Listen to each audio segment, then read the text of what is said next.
30 years, the Lodha Group has been building Mumbai's soaring heights. Founded in 1980 by Mangal Prabhat Lodha, currently serving his 4th term as a member of the Legislative Assembly in Mumbai from the BJP. With the chairman involved in politics, it was left to his sons Abhisheck and Abhinandan to steer Lodha forward. Abhisheck, an industrial and systems engineer from Georgia Tech and a former consultant with McKinsey in Atlanta, and Abhinandan, an MBA from Cardiff, joined the family business in 2003. In the process of developing close to 30 million square feet of prime real estate, the Lodha brothers made an impact with high-end luxury housing, but now aim to provide high-quality, affordable housing for the aspirational Indian. With over 38 projects underway in and around Mumbai, the Lodha Group is clear. It has no pan-India plans, even though it has made inroads into markets like Hyderabad and Pune. Having received one of the largest FDIs in the real estate sector in 2007 from Deutsche Bank Singapore, Abhisheck and Abhinandan are now looking for capital through a public listing. We talked to the Lodhas about the real estate bust, plans for their IPO, the Dubai crisis, and running a real estate family business. Many thanks for joining us on the show. Abhinandan, let me start by asking you, because you've been around for less time in the business than Abhisheck actually has been, and last year was perhaps the worst year that the real estate business, not just in India but globally, could have seen. What to your mind was the big lesson? I think the one learning from last year was that there is a reality between what the market really wants and what you need to offer. And you need to move away from what are constitute theories of growth capital and constitute theories of demand, etc., and move to more towards reality. And liquidity-driven growth will not sustain in the long run. It is consumption-driven demand which is required for an economy to grow and for an organization to grow. So the reality check, has it sunk in, Abhisheck, you think? It's been a great learning experience over the last 12 months. I think 2006 to early 2008 was robust growth, and that was great. But I think and nobody believed the party would ever end, right? Absolutely. It's taught us what really creates value, what doesn't. What is effort well done and what is effort wasted. The real estate business globally, but more so in India, has always been this sort of seen as this disorganized sector in that sense. Corruption, the nexus with politics and so on and so forth. Has it really gotten more efficient as it gets more organized? Definitely over the last 5 years, a significant move towards making the business a lot more professional in the way it's done. I think better talent is making a significant difference to which companies do well and which don't.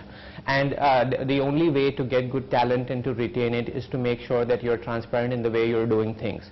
There are certain pitfalls of doing real estate which exist in India, which exist across the globe, and that is something which is not going to change very easily, some of the things that you mentioned. But definitely on the consumer side, in the things you do internally, how you deal with external suppliers, that part of the business has definitely matured a lot. How much is it also on account of the fact that a lot of people like you are actually going to now tap the capital markets, do an IPO, get listed, and that requires most players to actually follow certain corporate governance norms. So how much of the business is actually changing as you actually go hunt for capital?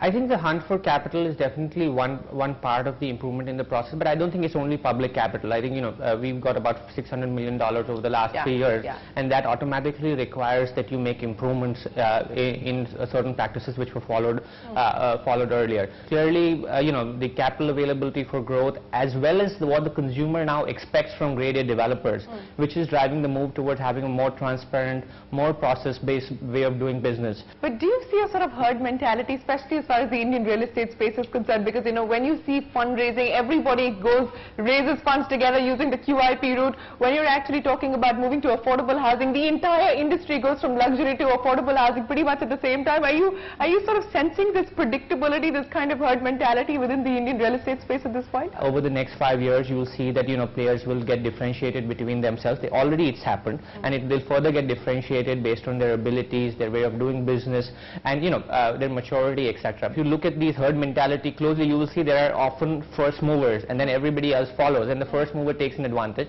Even though about 10, 12, 15 companies have expressed their desire to go public, I think it will be a slow and steady process where the best and the brightest will come out first. Are you feeling tentative and apprehensive? Because just when we thought that things were beginning to turn around, we've had Dubai happen. So are you feeling a bit tentative at this point in time as you sort of get ready to do the IPO? Sure, Dubai was something which was ripe in everybody's mind that it will actually burst at some point in time. I mean, we saw 33% exodus of Indian population from Dubai over the last 18 months. And people had really begun to realize that beyond a point, this was just investor-driven demand with no end use actually happening. There were towers and towers built out with nobody actually living in them. And it followed the cycle which it always follows globally, that beyond a point the bubble has to burst.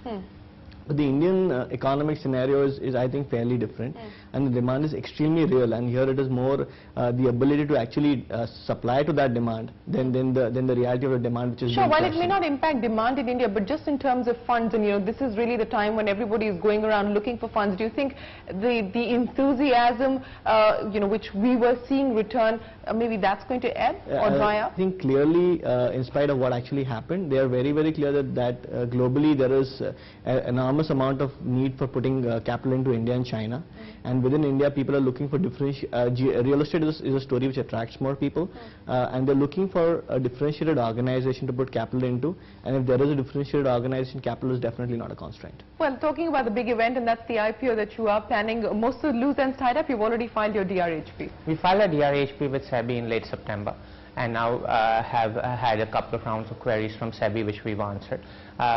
We're waiting for SEBI to come back with this clearance, and thereafter we'll be in a state of preparedness to go to the public market based on the market conditions and the input from various investors. What is the tentative timeline that you have in mind? The early part of 2010 is what looks likely, but there's so many variables in this Are you worried option. about any particular variable at this point? No, I think at this point in time the markets look decent. Our company has been recognized and received well as a potential investment opportunity by various quarters. But in terms of pricing, because that's really going to hold the key as far as the success of the IPO is concerned, and we've seen a whole spate of IPOs that perhaps have been overpriced, so that's the sense that we get from the market. What's the thought really at this point in time in terms of pricing? I think the thought is clear that we're going to the markets for the first time, and as an organization we believe we've created value, and that value will get demonstrated over a period of time. So anybody who will be investing in our IPO should end up making money out of it, and we believe we will leave a good amount of value on the table for it to make it not an attractive proposition alone for investors, but to make it a good long-term bet for people to recognize that 3 years ago I put money into Lodha and see this is where I've moved on. So not too aggressive on the pricing front. That's very clear between the both of you. What do you intend to do as far as this IPO money is concerned? Because I understand there's about 1,000 crore rupees in debt, and you will use some of the proceeds to retire the debt, and you will fund some of your expansion plans. Broadly give us a sense of what you'd like to do. A very small percentage, only about 300 crores goes into debt repayment. That's what's estimated. A significant amount of the money is going towards the expansion and development of the current assets that we own. We have about 4,000 plus acres of land in and around Mumbai, and we believe that we want to develop a significant amount of infrastructure in some of those large land holdings to create disproportionate value, because typically the cycle in real estate is build the house, then build the roads, and then build the school, whereas it ought to be build the road, build the school, then build the house. Right. And that's exactly what we intend to do. So about 800 odd crores of the capital we raise will go towards infrastructure development in some of our key land holdings. About 600 crores is going to be used towards working capital needs of the company, construction capital, etc. And the remaining amount of about 1,100 crores is what we intend to use for opportunistic land acquisition in Mumbai. But the focus will continue to be Mumbai, right? Yes. We're very clear. You don't have any aspirations of being a pan-India player. You don't want to take on the DLFs from the Unitech. We have no aspirations of being a pan-India player. Our aspiration is to be the best real estate company, not necessarily the biggest. We have started outside Mumbai with a medium-sized project in Hyderabad, which has done very well in spite of the trying market conditions there. But we believe that Mumbai is the best real estate market in India. It offers significant supply-demand imbalances which are going to take a long time to get served, and offers good margins. So give me a sense of what it will look like for you in the next 5 to 6 years. We'll develop in close to 60 million square feet over the next 6 years' time, out of which 30 million square feet is already off the ground.